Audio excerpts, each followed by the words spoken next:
Somebody said, what are you going to do about the debt? We have a lot of debt, a lot of debt. And we were doing this, and then we got the China virus stuff, and that came out of nowhere. And we had to focus on that because people, and I wasn't really, other countries suffered so badly. Other countries, proportionally, they suffered worse than us. Who suffered worse than us proportionally? It's China. So, it's like one of those things. So we had to focus on that. We did a great job in that. We never got credit. We never got credit for that, but we did a great job on that. Nobody knew what the hell it was. It came in. Our famous operation, they call it Operation Warp Speed.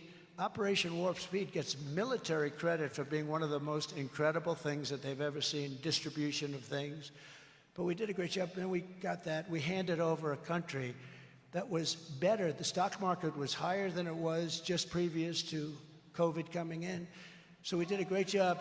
But we were in the process of doing this, and a friend of mine called up from Wall Street. He's considered a brilliant analyst. He said, like the other one, he said, where did you come up with the idea of taking it down, but only for companies that make their product? He said, that's a great idea. Can you imagine?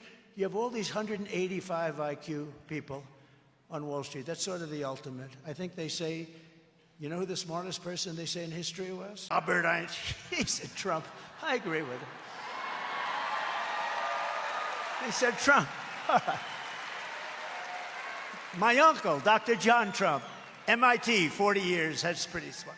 He was smart. My uncle was very smart. He used to tell me things a long time ago about nuclear. He said, someday, son, they'll have a weapon that you'll be able to carry into a building like a handbag, and it will blow up New York City. I said, Uncle John, that's never going to happen. He's the longest-serving professor in the history of MIT, like 40 years or 41 years. Can you imagine? So this is good. Does anybody believe in genes? You guys believe in genetics?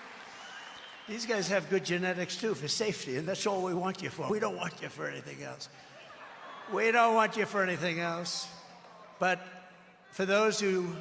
But they were asking me, where did you come up with this idea? It's just an idea. And you only get it if you make your product here, because we want jobs. We want jobs. It's about jobs.